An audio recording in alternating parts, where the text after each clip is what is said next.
श्री कृष्णाय नमः। श्री गोपी जनवल्लभाय नमः। 252 वैष्णवन की वार्ता 214। अब श्री गोसाई जी की सेवकिनी एक छत्राणी प्रयाग की धानी पूनी वारी तिनकी वार्ता को भाव कहते हैं। भाव प्रकाश। ये सात्विक भक्त हैं। लीला में इनको नाम अनंती है। ये गुलाबी ते प्रकटी हैं, ताते उनके भाव रूप हैं। ये प्रयाग में एक छत्री के जन्मी, सो बाको पिता निष्कंचन हतु। सो बा ने जैसे तैसे अपनी बेटी को एक जात के लड़का के संग विवाह कियो। सो बा को धनी रोगी हतो। सो ये वाकी टहल करे और नित्य चरखाहू काते। तामे जो कछु मिले सो बासो निर्वाह करे। या प्रकार बरस 50 नो टहल करी। पाछे बाको धनी मरियो। ताके केतेक दिन पाछे एक समय श्री गोसाई जी आप अड़ेलते प्रयाग पधारे। सो ये छत्राणी त्रिवेणी नहावे आई हती। तहाँ इनको श्री गोसाई जी के दर्शन भये। तब इनने विचार कियो, जो होई तो इनकी सेवक हुजिए तो आछो। पाछे इन श्री गोसाई जी सो विनती कीनी, जो महाराज कृपा कर मोको शरण लीजिए। मेरे संसार में अब कोऊ रहो नाही, ताते हो दीन हो। सो कृपा कर मेरो उद्धार होए सो कीजिए। तब श्री गोसाई जी को या छत्राणी पर दया आई। सो कृपा कर वह को स्नान कराए शरण लिए। पाछे वो छत्राणी सो कहे, जो तो को लिए हम श्री ठाकुर जी पधराए देते हैं, ताकि तू प्रीति सो सेवा करियो। तो पे श्री ठाकुर जी अनुग्रह करेंगे, जाते तेरो उद्धार होएगो। पाछे श्री गोसाई जी ने बा को श्री ठाकुर जी पधराए दिए और सेवा की रीत भांत समझाई। तब ये डोकरी श्री ठाकुर जी को घर पधराए भाव प्रीति पूर्वक सेवा करने लागी। वार्ता प्रसंग 1। सो ऊ श्री ठाकुर जी की सेवा करती। सो श्री गोसाई जी की कृपा से श्री ठाकुर जी बा को अनुभव जतावन लागे। सो ऊ छत्राणी चरखा काटती। श्री ठाकुर जी पौनी में विराजते।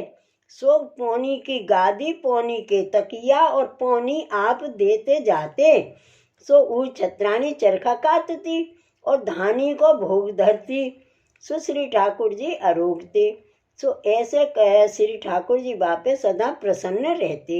सो जैसे बालक अनेक खेल करत है, ऐसे ही बहुत खेल कर वा को बहुत सुख देते। सो एक दिन वह गांव में कोई बालक लाल जी पधारे होते। सो वह डोकरी के घर पधारे। तब उनने वह डोकरी सो आज्ञा करी, जो तेरे श्री ठाकुर जी हमको दे, हम खेलेंगे। सो तब डोकरी ने अपने श्री ठाकुर जी पधराए दिए। तब आप सेवा करने लागे। तब श्री ठाकुर जी धानी पूनी करते। सो तब आपने कही, जो श्री ठाकुर जी धानी पूनी बारी 2200 राजी हैं। सो श्री ठाकुर जी बा को पाछे पधराए दिए। सो ऊ बाई श्री ठाकुर जी की सेवा भली भांत सो करने लागी। सो श्री ठाकुर जी आके ऊपर सदैव प्रसन्न रहते, जो चाहिए सो मांग लेते। भाव प्रकाश। या में यह जताए, जो श्री ठाकुर जी स्नेह के बस हैं, जो को प्रीति सो सेवा करत है, बाके आप आधीन हुए रहते हैं। सो वह श्री गोसाई जी की ऐसी कृपा पात्र भगवत ये हती, ताते इनकी वार्ता कहाँ ताई कहिए। श्री वल्लभाधीश की जय। श्री गोसाई जी परम दयाल की जय। वार्ता 215। अब श्री गोसाई जी के सेवक द्वारकादास गौरवा छत्री जिखिन गांव के वासी, तिनकी वार्ता को भाव कहते हैं। भाव प्रकाश। ये राजस भक्त हैं। लीला में ये अंतरंग सखान में हैं। वहाँ उनको नाम गोपा है। सो गुलाबी ते प्रकटी हैं, ताते उनके भाव रूप हैं। ये ब्रज में जिखिन गांव में गौरवा छत्री के जन्मे। सो बरस 9 के भये।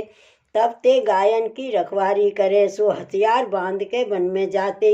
सो एक दिन ये गोपालपुर आए। तहाँ इनको श्री गोसाई जी के दर्शन भये। सो महा अलौकिक दर्शन भये। तब इनने अपने मन में कहो, जो इनकी शरण जाइए तो आछो। पाछे इन श्री गोसाई जी सो विनती कीनी, जो महाराज कृपा कर मोको शरण लीजिए। तब श्री गोसाई जी ने वाको देवी जीव जान नाम सुनाए। पाछे दूसरे दिन व्रत कराए, श्रीनाथ जी के सन्निधान निवेदन कराए। तब श्रीनाथ जी ने द्वारका दास को साक्षात मनमथ रूप सो दर्शन दिए। सो ये दर्शन कर मुग्ध हुए गए। पाछे ये श्रीनाथ जी के दर्शन को नित्य गोपालपुर आवते। वार्ता प्रसंग 1। सो वे द्वारकादास श्रीनाथ जी के दर्शन को आवते, सो हथियार बांधे ही चले आवते। सो श्रीनाथ जी के दर्शन करते, सो स्वरूप के आनंद में मगन हो जाते। सो उनको कछु देह की सुध नहीं रहती। तब दो जने हाथ पकड़ के पर्वत के नीचे ले आवते, तब इनको देह की सुध होती।